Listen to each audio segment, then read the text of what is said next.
Coming up on this week's book show, comics and cultural superstar Alison Bechdel is back.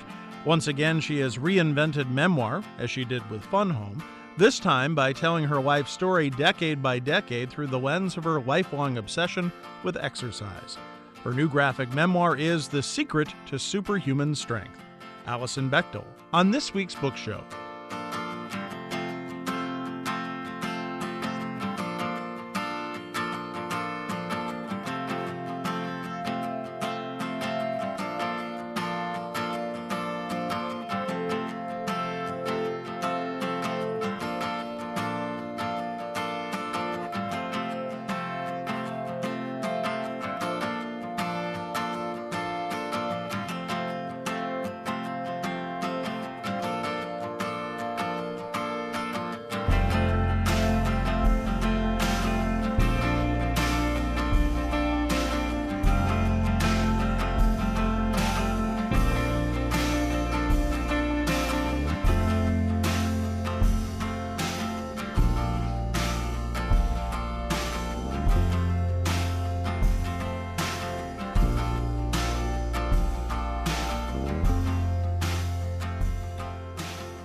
Welcome to the book show, a celebration of reading and writers. I'm Joe Donahue.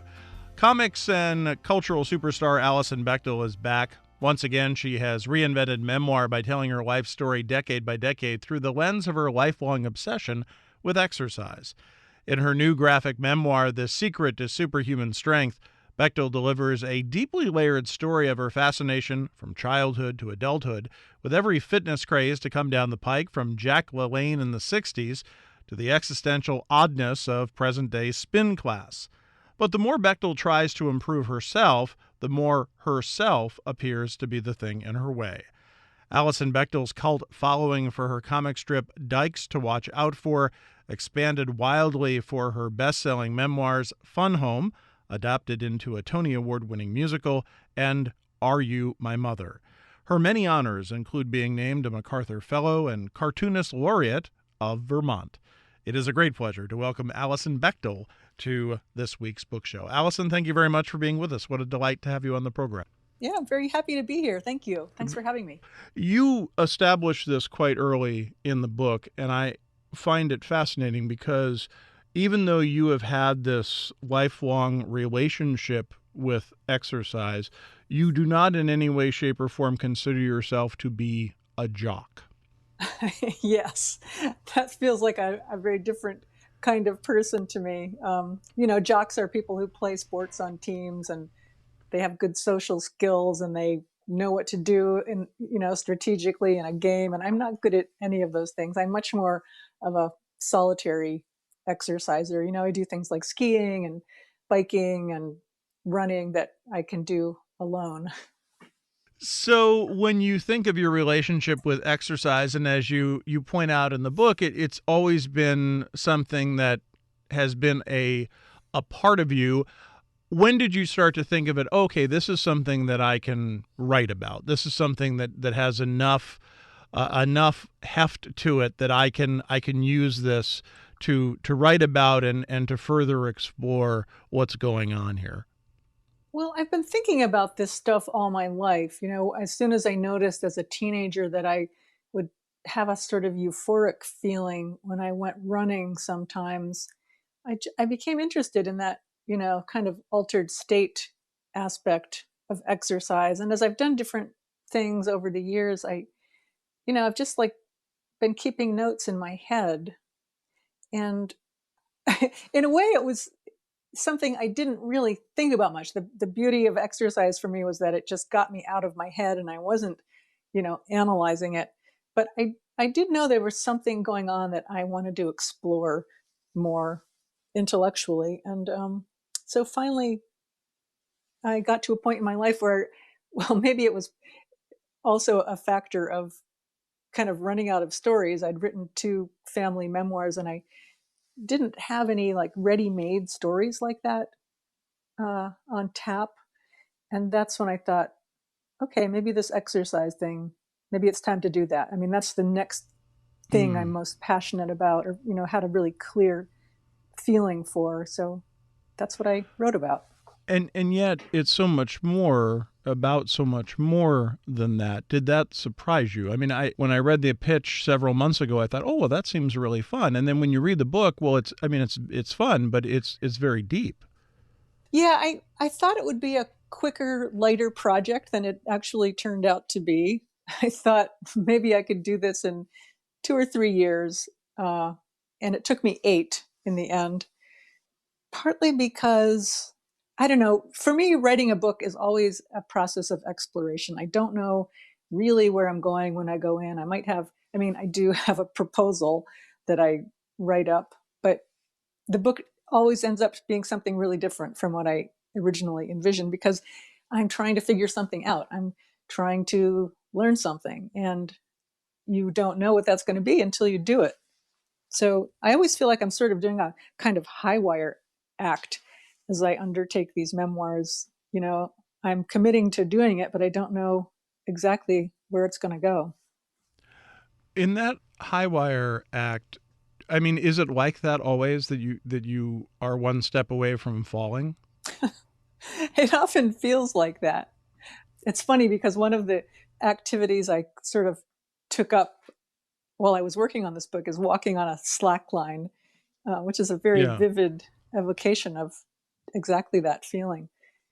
But I liked walking on the slack line too because I would have these moments of balance when everything else fell away and I was just perfectly balanced on this line. That's what I'm always trying to find in my work, and I get glimpses of that in my exercise life. We are roughly the same age. You're just a shade older, but Jack LaLanne was a big deal when I was growing up, and apparently was when you were at your age too. Talk a little bit about that and what your sort of relationship to that, because now it just seems so odd because I remember just this guy running out on the Dinah Shore show and doing like 100 push-ups in 4 seconds. Well, I would see his regular show. Like if I was homesick from school and watching TV, he would be on. Yeah. And he had this crazy organ music.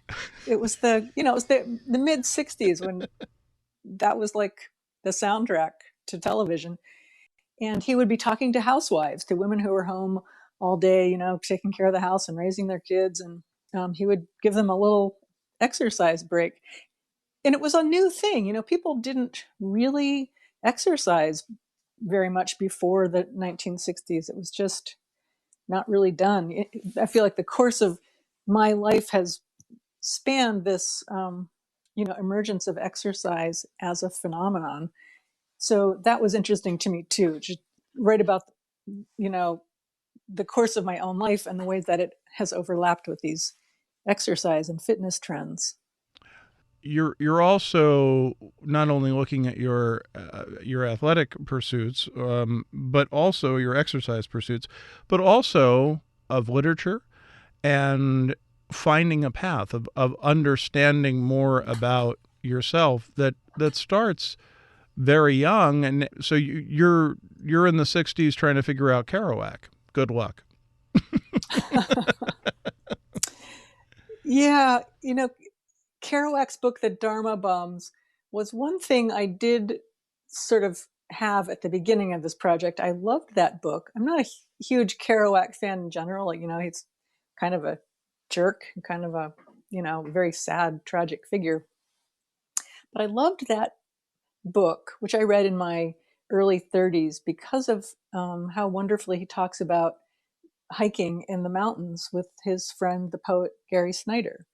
I just really felt like I was almost on those hikes with them, that kind of companionable conversation that arises only when you're walking outside with someone. So that book was sort of a way in. And then it led me to the people who inspired Kerouac, like Ralph Waldo Emerson, the American transcendentalist writer. And then Margaret Fuller, another transcendentalist and a friend of Emerson's.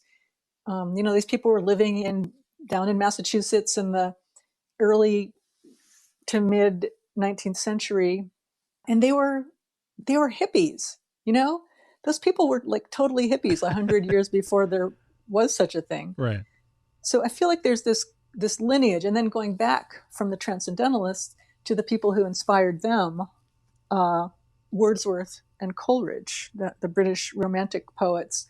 I just started feeling a kind of comradely connection to these people who were out in nature, talking about their sort of transcendent experiences in nature and trying to make sense of it all. Alison Bechdel is our guest on this week's book show. The name of the book is The Secret to Superhuman Strength. What is it, do you think, about there are so many exercise fads? I mean, one of the things that really is fascinating in this book, too, as just a side note, is how many of these things come and go. You try many of them, and we learn about them or we're reminded of them in the book. What do you think it says about exercise that we always sort of need that next thing? Well, I mean, that's sort of an aspect of human nature in general. We like novelty. There's some evolutionary reason for it, which I can't think of right now. But with exercise, exercise is often kind of uncomfortable or painful. And so I think finding ways to trick ourselves into it, like with a new routine or a new piece of gear, feel like that's kind of legitimate. I don't feel bad about all the things I've tried and quit. I feel kind of glad I tried them. But there are certainly fads within it, which are fascinating in and of themselves. You write quite a bit just about athletic clothing, and you're trying to figure that out. Yes. And this is another thing that has happened over the course of my life. This birth of this whole industry of outdoor gear, not just backpacking equipment, but the clothing that goes with it, which I've always just, I love practical, comfortable clothing. And, like I discovered Patagonia stuff in the 1980s when that started getting me. Oh, and before that, I discovered LL Bean. That was my Yes. gateway drug. Um, I you love know, your cartoon depictions of the old LL Bean catalogs. They're great. yeah, yeah. So no, I just love, I'm a Vermont lesbian. I just love comfortable clothing. And I love how clothes just get more and more comfortable, especially during the pandemic. I don't think I've had actual pants on for over a year. I'm just always wearing these kind of, fleece leggings or some kind of sports gear all day long. When you started out in the story, and because it is your story, do you know? And you were talking about this tightrope early on, but how present was the ending of how you were going to conclude this at the beginning of the project? Endings are very difficult for me, especially when I'm writing a memoir. How do you end Right. a memoir about your actual life? In this case, I brought it up to pretty much the moment at which I finished the book, but I didn't know for a long time how that was going to happen. And I wasn't even sure for a long time what exactly the book was about. And it's very hard to finish a book when you're not sure what it's about. But I did have an insight as I got toward the end of this last decade. I think I was about 6 years into the project. I had a realization one day when I was out running, actually, that I could end this book with this moment that had just happened to me when I had just like on my run, I took a little detour and visited a waterfall that sometimes is flowing near my house. And I just had this very kind of mystical moment there at the waterfall, realizing that, my life is going to end. So let's get this book done. And you can end it right now. And I can't explain this. It did take me 2 more years to finish the book, but somehow that's still the moment at which the book sort of completes itself. Well, the way, since you have these nice round numbers of being born, so you have the 60s, 70s, 80s, 90s, and that's how the book is set up by these 10 years each decade. You bring us up to that point, of course, at the end. So it's that natural conclusion of the end of your 59th year. And then the last year, 2020, just blew up. You have the election, you have the pandemic, you have the George Floyd protest. Did it have an impact on how you looked at the whole project and how you were going to end it? It did. I had a very interesting pandemic experience because I was in the thick of drawing the book. I had a deadline of the end of last year to finish all this work. And so I was just drawing very intensely and working with my partner, Holly, who colored the book with me. We were actually experiencing a kind of flow state in this work that made all the rest of the world kind of fall away. I knew that everything was in upheaval, all these terrible and revolutionary things were going on, but I felt quite calm and focused on what I was doing, which was a really nice feeling. I don't mean to say I was disengaged from what was happening in the world, but it didn't throw me. I felt like I was actually like living out the goal of this book, the goal I had hoped for, which is to kind of get outside of myself and just be caught up in what I'm doing. So that was a really nice feeling. In what we were just talking about when I asked you the question initially, are you used to talking about yourself? Like, are you has that become easier for you and more understanding? Because you put so much into your work, and then everything explodes for your career, and people know you, and so many more people want to talk to you about your work. Was that something you had to adjust to? Thank you for asking that question. Yes, it was, and it is something I'm continuing to have to adjust to. I feel like I do try very much to be honest and forthcoming and to divulge real stuff about my life.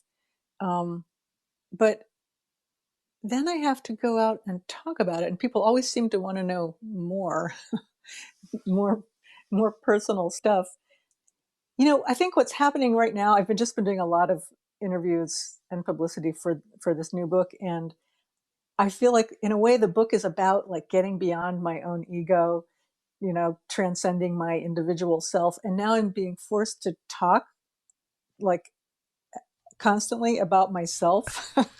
So I'm having a sort of whiplash, I mean, that's the nature of the ego. You can't escape it. It's always coming back. So I'm just sort of trying to navigate that right now.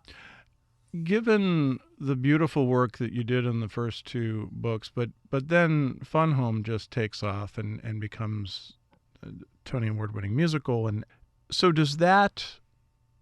I mean, obviously, the success is great, but it's your life that everyone is relating to, and how do you compartmentalize that?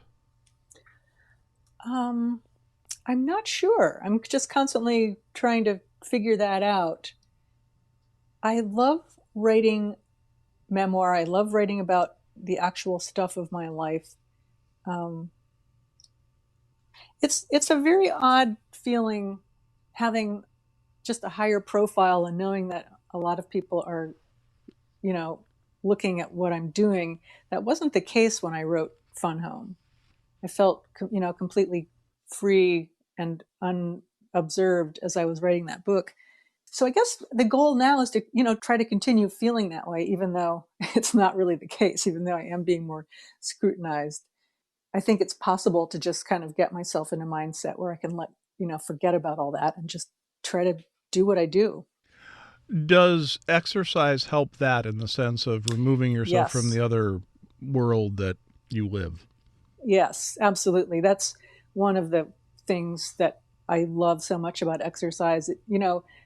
After doing an interview like this, I'll go for a run and my equilibrium will be restored. Not that this is an unpleasant experience, Joe. Sorry, I'm screwing up your equilibrium. But I'm by nature, a very solitary, Right. introverted person. And it drains me to do a lot of public stuff. I get energized by exercising. When it comes to the exercise, do you feel would is your relationship with goals when it comes to exercising? I am much more lenient as I've gotten older than I used to be. I used to push myself a lot harder. I'd go out on a hike even if I was tired. I'd push myself to ride a certain distance on my bike. I'm much less likely to do that now, partly because I just don't have that same kind of energy, and partly because I've learned that, that's counterproductive. The point of doing stuff is because it's pleasant and fun, not to torture yourself, not to suffer. Alison Bechdel is our guest on this week's book show. The name of the book is The Secret to Superhuman Strength.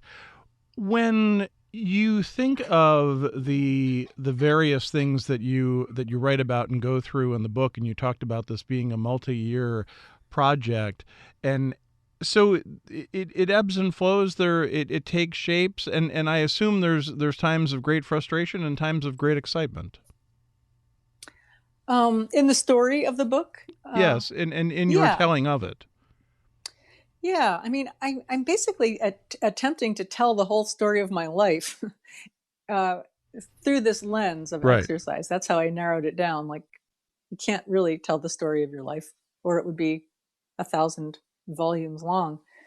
Um, so, I as I looked back over the course of my life, I've always kept a diary. I have this like endless record of my own life, and I was looking at that as I wrote the book and starting to see patterns, like what else was going on in my life when I was studying karate in my early 20s. And I started seeing these ways that my creative life was connected to something that was going on with my athletic life.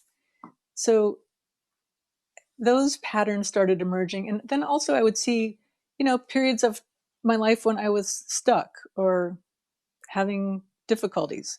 Um, I would sort of map out specific moments in my life that felt important to this larger narrative, moments of some kind of realization, moments of some kind of loss that, sparked a new kind of awareness. Those big moments in your life. I tried to like find those and draw them. Often those moments are drawn as a splash page, a Right. big image bleeding off the page, or some of them are done in not in color and pen and ink, the way most of the book is drawn, but in black and white brush drawings, to sort of convey something more mystical about these kinds of moments where there's some kind of breakthrough that I experience. There are two pursuits here. If I, at least in my mind, there are, of telling the story and the art. And I assume obviously they merge together and are one, but that, as you say, even if you're doing a page and you're doing a splash, I mean that is very time consuming, I would assume, to work on that, and then to get the text right. It's a balance constantly, wouldn't it be?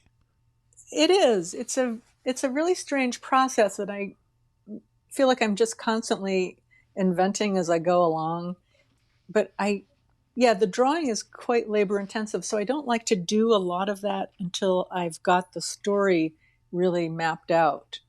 I write in a drawing program, which means that I'm on the computer and I'm typing, but I'm working on a page where I have my panels laid out.